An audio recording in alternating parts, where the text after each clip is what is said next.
Hello and welcome to MIMS Learning's Clinical Update podcast, bringing you some highlights of the clinical education available for primary and secondary care professionals on our website, mimslearning.co.uk, and at our live events. I'm Rhiannon Ashman, Deputy Editor of MIMS Learning, and I'm joined today by medical editors Dawn Powell and Sangeeta Krishnan. In this episode, Dawn and Sangeeta will be talking about depression, an unfortunately common condition which many GPs in particular will see a lot of in daily practice. By the end of this episode, we hope you'll have refreshed your knowledge of how different subtypes of depression may present and come away feeling more confident about managing your patients. Staying on the theme of mental health, we'll be hearing from paediatric neurologist Dr. Tammy Hedderly on Tourette syndrome and other tic disorders. And finally, we'll leave you with 3 key points on squamous cell carcinoma. So now, over to you both, Dawn and Sangeeta.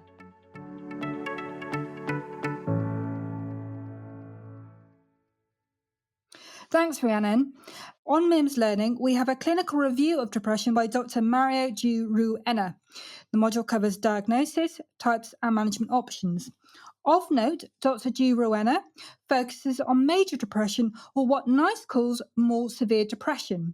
For more information about less severe depression, we recommend taking a look at our module on the relevant NICE guidelines. Dr. Girouena writes that according to the DSM-5 criteria, depression can be diagnosed if 5 symptoms of depression, of a potential 7, have been present for at least 2 weeks. However, one of those symptoms must be depressed mood or loss of interest or pleasure. He adds that depression is a heterogeneous disorder because it has different subtypes. These include disruptive mood dysregulation disorder, persistent depressive disorder, and medicine-induced depressive disorder. While all subtypes are associated with dysphoria and anhedonia, they differ regarding symptomology, neuroendocrine, physiological and behavioural functioning. More broadly, Dr. Girouena looks at different categories of depression, including melancholic and atypical depression. Sangeeta, you've had a look at the module. Do you have any questions? Yeah, I wanted to know what the difference was between melancholic and atypical depression. Well, there are some key differences. For example, people with melancholic depression typically experience insomnia, whereas people with atypical depression typically experience hypersomnia. People with atypical depression are also more likely to be female, have comorbidities such as anxiety, and be more sensitive to perceived rejection. However, many people with depression do not fully fit into either category. Studies indicate that 15 to 30% of people with major depression present with an atypical episode, while 25 to 30% present with a melancholic episode. Thanks for explaining that, Dawn. We know that the NICE guidance recommends non-pharmacological therapies for less severe depression and antidepressants for more severe depression. In this context, how effective are antidepressants? Studies do suggest that antidepressants are effective for treating acute episodes, either by improving symptoms or by eliminating them in the short term. In terms of the individual agents, the SSRIs, escitalopram and sertraline, are associated with the best efficacy and tolerability. What about the effects of antidepressants in the long term? What's the rate of recurrence? The evidence for the long-term use of antidepressants is limited. For this reason, the recent news story that 2 million people in England have been taking antidepressants for 5 years or more has caused some concern. That issue aside, according to Dr. Girouena, preventing recurrence can be difficult. About 60% of people who receive treatment for depression will experience a second episode within a 5-year period, with an average of 4 episodes over a lifetime. That's interesting. I think that goes to show that depression is a complex condition, both to diagnose and to treat. Indeed. Thanks again for discussing this module with me. As a reminder, it is available on the MIMS Learning website, as is the module I mentioned on the NICE guidelines on depression. Thanks very much, Dawn and Sangeeta, for talking us through that module. If you're keen to read further around the topic, do take a look at the learning modules that Dawn's mentioned. Next, Dawn is speaking with Dr. Tammy Hedderly about Tourette syndrome.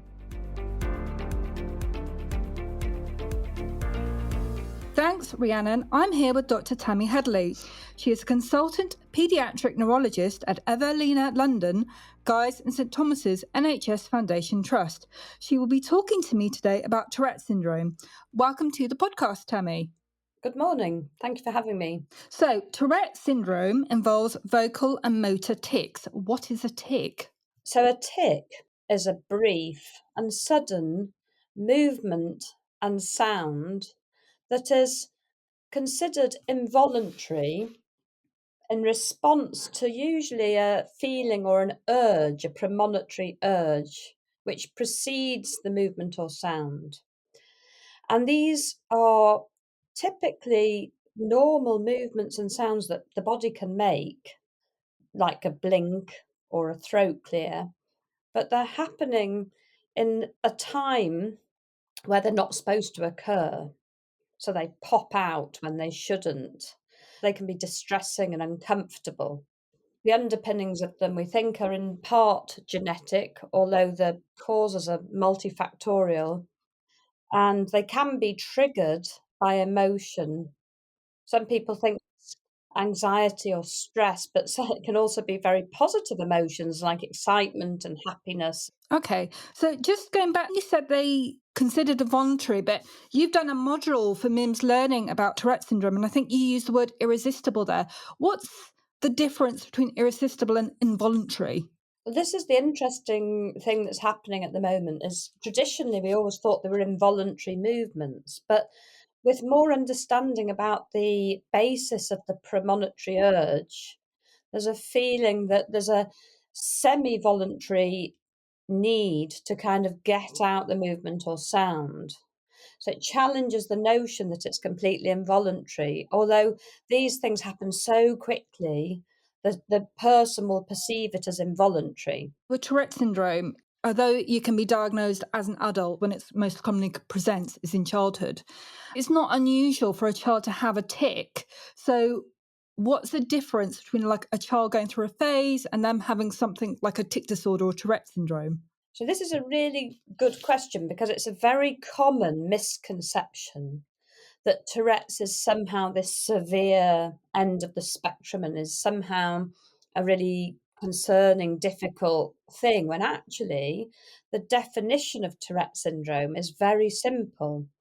It really is used to describe people who've had either at least a few motor tics with at least one sound going on for more than 12 months and starting in childhood. So actually, people write to me quite often and refer children saying, this child's had tics for a few years, but they're very mild. I've told the parents I don't think this is Tourette syndrome. And strictly speaking, this isn't accurate because we don't use how severe the tic is or how bothersome or how intrusive it's. The definition of Tourette is based on time. I think in your module on Tourette syndrome, you talk about functional tic. So what's the difference between a Tourette's tic and a functional tic? Within the COVID period, we got many, many more referrals of Tourette-like presentations, which didn't fit with our typical understanding of what Tourette's is. Tourette's very commonly starts in boys, usually 4 to 5 boys to every 1 girl. And about 97% of our presenting young people were girls. So that's very astonishing. The other thing that was very different was the age. So Tourette's tends to start around the ages of 4 to 5 years, peaking around 10 to 12. And some of these teenage girls that were presenting over the last few years were 14, 15. So much later, on a background of not usually having tics, there was a pattern of some of the people, not all, but some of the people presented with a very clear characteristic pattern of tics that were very similar to some of the social influencers that were presenting their Tourette's on TikTok. Now, there is a phenomenon in Tourette's known as suggestibility. And suggestibility is a part of the brain kind of mimicry circuit and mirror neurons. We don't really understand fully what it is, but it's a bit like a yawn. So if someone in a meeting yawns, other people might yawn, it goes viral. And suggestibility in tics is a little bit like that. So we think that somehow in lockdown, maybe a lot of the young people were watching a lot of social influencers, and those that may have had vulnerabilities already to having tics, or those that had other problems, neurodiversity difficulties, or some differences. For example, some young people had autism spectrum. They seem to be vulnerable for their brains to then present with these movements. And they got labelled by many people as having Tourette's, but the presentation's very different to Tourette's. And in the small group of people, they had both. Some people have described this in the literature as TikTok tics, and I don't think that's very helpful because I think it kind of undermines the severity of the condition. It's tempting to look and think, oh, they're just copying TikTok videos, or these young people are mimicking something, but this is not really what we found. We found that some of the young people who present in this way have really quite significant mental health needs. And every young person that's presenting needs a thorough evaluation because some of the young people that we are seeing, it feels like this is the surface marker to what's going on underneath. And some of the children have experienced significant trauma. They may have depression. Some of the young people have got generalized anxiety. You were talking there about evaluation, and I was just thinking most likely the child with tics is going to be presenting in primary care. Can a GP diagnose Tourette's themselves, or are they going to need to refer on? I think the important thing is to understand the different types of tic disorder. So you have transient tics that may come and disappear after a few weeks or months. You have the tics, the movements, and the sounds that persist for more than 12 months, and that can be called Tourette syndrome.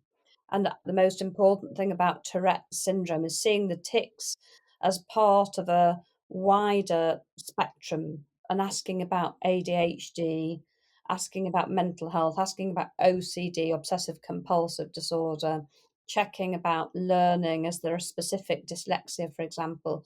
Because some of these things all overlap in the young person with Tourette's. And then I think there needs to be a good understanding that not everything that presents in teenagers that looks like tics is Tourette related tics, that there is something called functional tics, which are very different and need managing in a different way. Playing devil's advocate, could a tic be a cry for attention, whether consciously or subconsciously? Well, I think when we look at functional symptoms and functional tics, for example, there is a difference in the attentional networks within the brain. So there's a link, for example, we think to probably children who have attentional differences. And sometimes what they perceive to be involuntary action to others looks almost voluntary. And it's a common mistake for people to say, oh, you're just making it up and you're just faking it and you're just looking for attention. This is a common mistake because the person feeling those symptoms and displaying them, probably their brain isn't interpreting it like this. Having said that, focus and attention to the symptoms often makes the symptoms a lot worse. So we usually recommend techniques like distraction, away from the movement, not giving the movements or sounds over focused attention, because this can drive the suggestibility that I mentioned. So I think it's not helpful to say to the young person, you're looking for attention, you're making this up, because it's a real symptom to that person. But we can use shifting attention away from them to help the young person. So if the symptoms get rewarded in any way, they're likely to make the symptoms much worse. So if, for example, the young person dislikes school and they have lots of functional tics in school, if the young person is sent home, that can be rewarding to the brain. And this will probably make the symptoms get worse. Whereas if techniques can be used to keep the young person in school distracted from their symptoms, using distraction music, using timeout cards, maybe some fiddle toys, some Rubik's cubes, objects, doodle pads for drawing, then the brain can be encouraged to shift the attention away from those symptoms. Okay, so just to recap, Tourette syndrome typically presents in childhood. Is it something that they can grow out of? Well, I mean, I think it's quite interesting that the term grow out of its of a personality trait and a personality style. I think that the tics tend to become adjusted to with time. And in Tourette's, we usually counsel that three-quarters of people affected by the Tourette's genetics and the Tourette's symptoms will have learned to live with them successfully and will learn to not be bothered by them throughout adulthood. So obviously there's a small group where the tics will be still intrusive and distressing and upsetting for adults with the condition. And it depends partly on what advice and support young people have when they're younger in order to kind of adjust to the tics and the co-occurring conditions like the ADHD in some or obsessive compulsive traits in others. So with the right support, I think the majority of people I've worked with Tourette's have a really good quality of life as they enter adulthood. And Tourette's doesn't necessarily impair people's future or decisions about what they want to do with their life. There's always exceptions. And one of the problems with the way the media portrays Tourette's is often you see the young people where the Tourette's hasn't become a part of their life and they haven't adjusted in that way. Interestingly, you're talking about how media portrays Tourette's, and the stereotype of Tourette's is someone who swears compulsively. But that's actually a misnomer, isn't it? Because most people with Tourette's don't swear. Well, they do, but they're doing it voluntarily. They're not doing it involuntarily. So I think the general accepted incidence of swearing in Tourette's is about 5 to 10%. Finally, what can GPs do to support children with Tourette's and their parents? There's a lot that is out there about Tourette's online that's quite helpful, and we work very closely with Tourette Action, who are the charity supporting young people with tics, who can be very helpful. And actually, when I meet parents, the one thing they say is they like it when the GP or the primary care doctors have said to them, we think these are tics, and been very clear and named them, because it helps them access support. I think that the biggest upset from parents is when they've been dismissed by people saying, "Oh, don't worry about it," because they say that naturally, as being parents of young people with Tourette's, they may be themselves predisposed to higher levels of anxiety, and they will be worrying about their young person in front of them who's having lots of movements and sounds. What's a better thing to say is, rather than "don't worry, they'll just go away," signpost people to the literature and signpost people to the evidence around what percentage of young people grow out of their tics, what you can do to promote well-being of the person who's experiencing tics. For example, helping them to understand it is just a part of their personality. It's something that they can learn to suppress, or if they want to, they can learn to, accept. And there's lots of techniques that can be learned, and there are some treatments when for young people who have ongoing distressing symptoms. Some of those are behavioral techniques, psychological techniques, and then there's medication for those that need it or wish for it, so that the families can come away thinking, well, it might be Tourette's, but that's not necessarily a severe thing. It's just the definition. Thank you for speaking to me today. For more information about Tourette syndrome, we recommend reading the MIMS learning module on Tourette syndrome and other tic disorders by Dr. Headley and her colleagues. They have also written a module on functional disorders, including functional tic disorders. And we will be putting links to the modules in the podcast descriptions.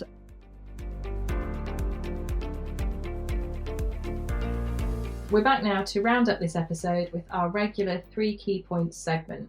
Today we're covering cutaneous squamous cell carcinoma, or SCC. In 2020, the British Association of Dermatologists published guidelines for the management of cutaneous SCC, and our learning module by Dr. Min-Hee Kim has recently been updated to reflect how these guidelines may impact your practice. So, Sangeeta, what's our first point? So, for our first point, it's well known that light-skinned people, especially redheads, are at greatest risk of developing cutaneous SCC. Indeed, this type of malignancy is rare in people of Asian, Black, or Hispanic origin. However, mortality in the Black population is disproportionately high, when compared with the incidence of SCC. In addition, areas of the body that are not typically exposed to the sun are more frequently involved in Black patients, suggesting that sun exposure is a less important etiological factor in this group.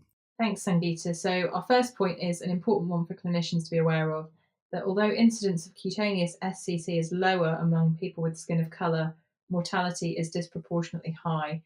If you want to read more on this, I would strongly recommend taking a look at the module we have on skin cancer in skin of colour. And our next point? Our second point relates to how SCC arises. So, unlike basal cell carcinomas, which normally appear de novo, cutaneous SCC can arise from existing lesions. For example, solar keratoses, Bowen's disease, or scars. Indeed, the presence of solar keratoses remains the strongest predictor of cutaneous SCC in unaffected people. Around 5 to 20% of solar keratoses evolve into cutaneous SCC over a period of 15 to 25 years. Therefore, our second point is that some cases of SCC might be prevented by treating solar keratoses. Okay, thanks, Dawn. So our second point is that clinicians should be on the lookout for solar keratoses, which can appear as scaly papules or plaques. And bear in mind that treatment of these precancerous lesions could prevent some cases of cutaneous SCC. Our final point then is that the 2020 British Association of Dermatologists guidelines categorise cutaneous SCC into low, high, and very high risk, depending on tumour factors, margin status, and patient factors. Patients with cutaneous SCC tend to report an abnormal growth or non-healing ulcer on a sun-exposed area of skin, most frequently the lower lip, external ear, forehead, and scalp. Clinicians should ask about the onset and behaviour of the lesion, for example, the presence of a preceding lesion, because this can help to differentiate a cutaneous SCC from another growth or indicate its aggressiveness. Any history of pain, numbness, or facial weakness is also important because it might signify deep perineural invasion, which has a poor prognosis. So, the three key points on SCC for you to take away today are, firstly, people with skin of colour experience a disproportionately high mortality rate relative to their incidence of cutaneous SCC. Secondly, cutaneous SCC can arise from existing lesions such as solar keratoses, so treating these may prevent some cases progressing to SCC. And finally, consider cutaneous SCC in terms of low, high, and very high risk, and ask about any pain, numbness, or facial weakness, as this may indicate poor prognosis. Thank you so much for listening to this episode of MIMS Learning's Clinical Update podcast. We hope you've taken away some valuable insights and look forward to you joining us next time.